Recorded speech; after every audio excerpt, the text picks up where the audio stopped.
As I was saying, for those who may have never heard of you or listened to your music, what was some of your biggest inspirations growing up?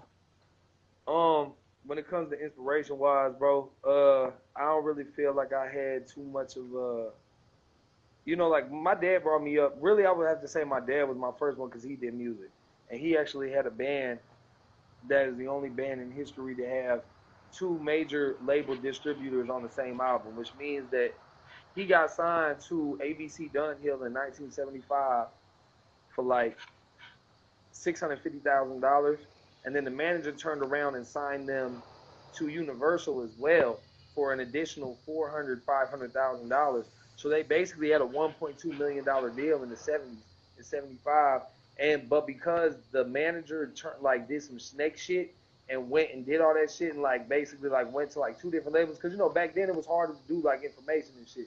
So Yeah, my dad didn't do it. The manager did it. The manager took the band to do the two different labels, and when the labels found out about it, both labels dropped and wouldn't push the album that they had. So music was always a part, but like I said, he was broke because he didn't do his business and shit right. So he ended up getting fucked over by the labels, fucked up for all the money and shit. And then when everything got fucked over, he basically grew up broke. So I grew up broke with him, and we came up doing music together. That's how we paid the bills. I would do music with my dad to like go out to I would go out to the bars and shit that he played at, and I used to sing shit like Aretha Franklin and Tina Turner and Michael Jackson, all the old school Motown records and shit. And that's how we paid our bills, by playing at the bars. You know what I'm saying? So the fact that we did that, it really like put it. He kind of like Joe Jackson me into music, so there really wasn't like an influence of music that was already out there. It was more of like having to do music because my dad made it my purpose. Like I had no choice. Like if I came home and I had homework and I had to rehearse, he would, I wouldn't say beat my ass, but he would like force me to rehearse before I did my homework. Like music always came first. So that's always how I came into it. It was just it had to be it was my job basically. what was it like performing on the Apollo Theater at 11 years old with Whoopi Shit. Goldberg being the host? How was that Um, experience? to be honest, bro, I wasn't even tripping off of Whoopi Goldberg, and I didn't even realize. You know how on the Apollo you're supposed to rub the tree for good luck. I didn't know you were Yeah. supposed to do that. I just went out and that motherfucking did it. Like also like I wasn't even tripping, bro. Like the fact that Whoopi go look. To be honest, the thing that I tripped off of more was back then when I went to the Apollo. They record two shows a day. So when you go to the Apollo, two episodes get aired in that same day. They recorded the episode that I was on. Young Buck was on it from G Unit. Young Buck was on it, and he did that get Buck with me. Watch me do the damn thing. Which, by the way, because all our clothes got stolen out of our cab, G Unit, the manager there, gave me all G Unit shit. Gave me G Unit shoes, G Unit clothes, and all that. And I got heated like a motherfucker when I went back to school. I got heated like a motherfucker when I wore them bitches to school. So don't ever wear G Unit clothes to school. But I did. But regardless of that, there was another dude that performed in the episode before that, and it's not Mike Jones. Who's the one that made that ballin'? Jim Jones. It was Jim Jones. Jim Jones was on the episode before, and he did that ballin'. We fly, no lie. You know this ballin'. He did that song. So I was there, at the Apollo when he did that. So I was telling my dad, like, yo, this the shit. He's tripping off of Whoopi Goldberg. I'm tripping off of Jim Jones. You know what I'm saying? I didn't know no better though. I would have been tripping off Whoopi if I was this old. I wouldn't be tripping off no Jim Jones.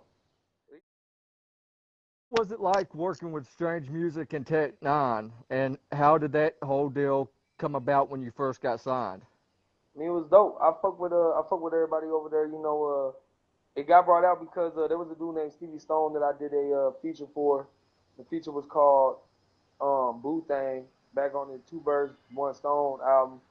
It was I did that shit, and then goddamn me when I did that, the label reached out to me, but I was already under contract with somebody else that really like once again, like the moral of all these stories is me growing as an artist. So when I was younger, I was in another deal with somebody else when they first reached out to me when we did Boo Thing, and then when I finally got out of that contract when I was 18, they reached out again after Boo Thing and wanted to sign me, which is when we further did Fall in Love with it, and then I started coming up with other records with all Yeah. them and all that shit, and I did the deal, and I ran through my course with that. But overall, I think that the experience is dope. You know what I'm saying? Just to experience the love of that a lot of Strange fans have for that demographical culture. You know what I'm saying? The being involved Yeah. in that realm is dope because I think that the overall, not even just the Strange family behind doors, but the Strange family as in the fans is a dope thing to be a part of.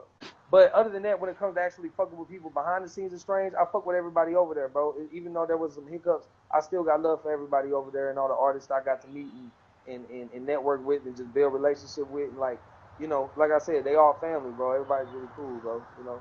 Even UBI and everybody like really dope over there. My biggest thing over there is like I was always growing so much as an artist where it was like always trying to learn how to like have my singing and my rap cohesively move together.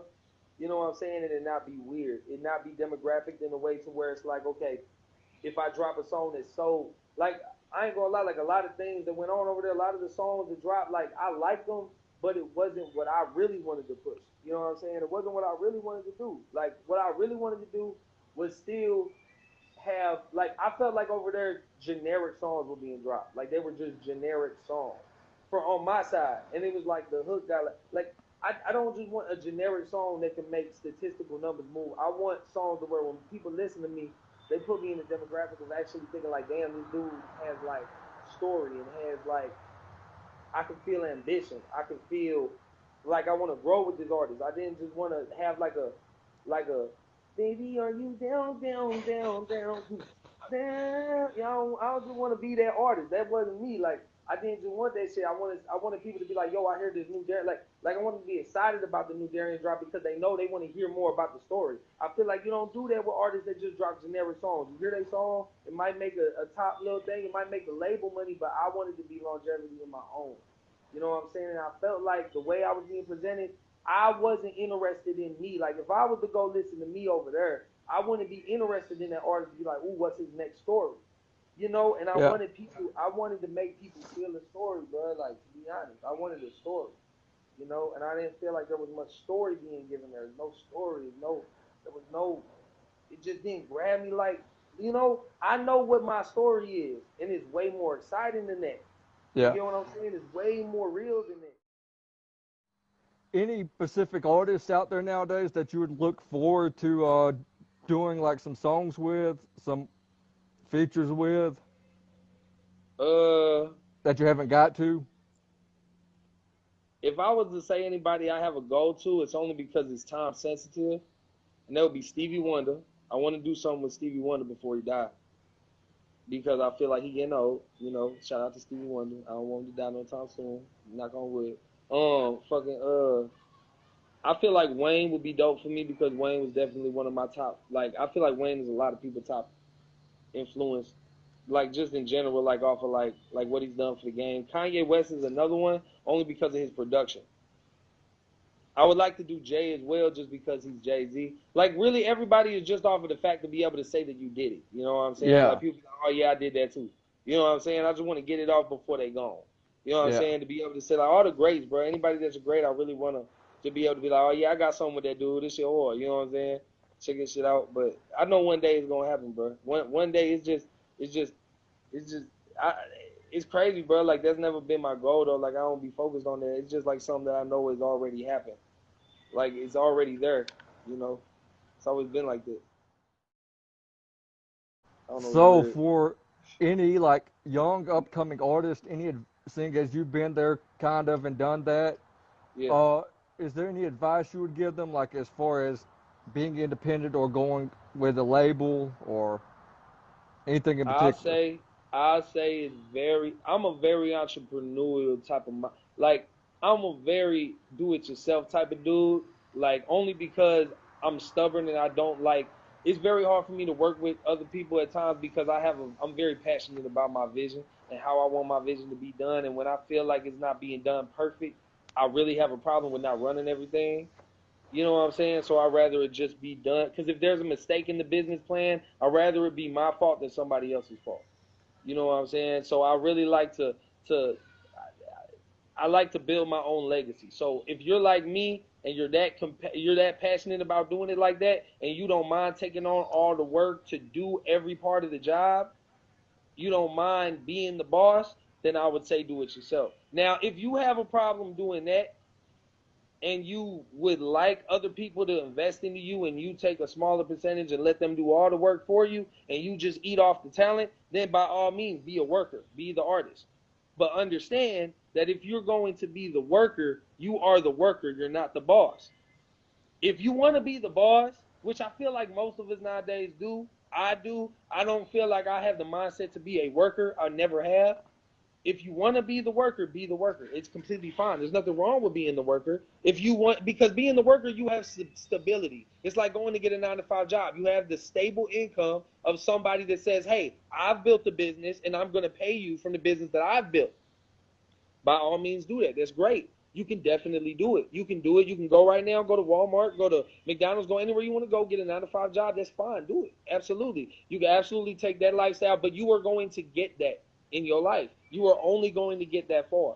If you want to be Bill Gates or you want to be Elon Musk or you want to be something of that status, something that's an entrepreneur to bring like generational wealth, you know what I'm saying? Like something that's going to last and I mean outlast, you know what I'm saying? Just something that's going to be a dead end and then you got to find more. You want to really create that? Then, yeah, I would say do it yourself.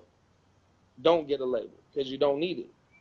There's nothing you need. You know, there's nothing you need right now that a label can give you. And they're only going to give you a good deal if you have already gave them statistical numbers to show them that their investment makes sense. If they're going to take a gamble on you in 2022 when they're already losing money, it makes no sense for them to invest anything that's not already moving.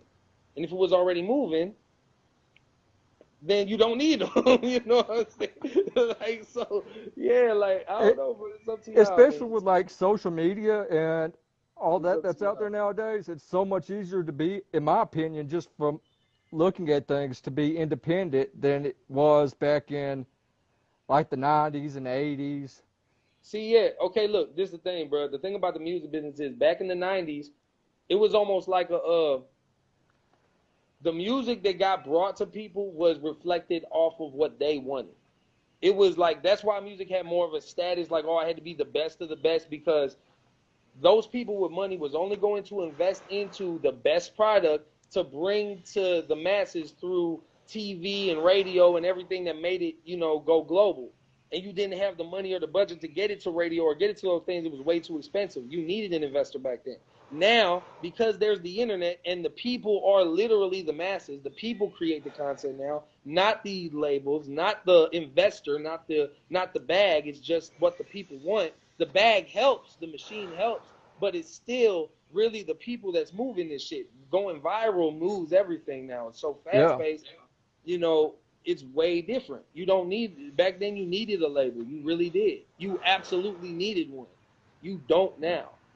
And, you know, even then you can master P that shit. It was just way harder, but now it's so easy to be a business, bro. Everybody's a business. Your Instagram account is your business. Your following, your brand is your business. You can sell anything. You can go on Amazon right now and find anything to sell. If you have a lot of followers, your brand, you can sell anything, bro. Anything you want. Go sell it. You don't have to work for anyone, to be honest. It's ridiculous. I hate working for people. I just hate. I don't like working for other people, bro. Hey, y'all, look, my homie high as hell. Look, this dude's asleep. Boy, I'm gonna get out eat no other leg. I was playing. Hey, look. But, yo, bruh, any final words for anybody that watches this? Oh, God, you said what, bro? Any final words for, you know, anybody that may be watching, anything you want to let them know, you know? Shit. Nah, not for real, bro. Shit. Nothing, like, just let them know that we got more music on the way. We got a lot of new things coming on the way, bro. And shout out to everybody that be watching all that good shit, you know? Because we got a lot of shit on the way. Just tap in. You gonna see. But anyways, for those watching on YouTube, this was another Uplifted Hip Hop interview. We appreciate you dropping in. If you haven't already, go check out the homie. If you're watching on YouTube, he'll be over on this side, over here instead of below me. Yes, sir. I'm going to tap back in with you, bro. Everybody, y'all be good. Shout out to Uplifted TV for the interview, and y'all be good, man.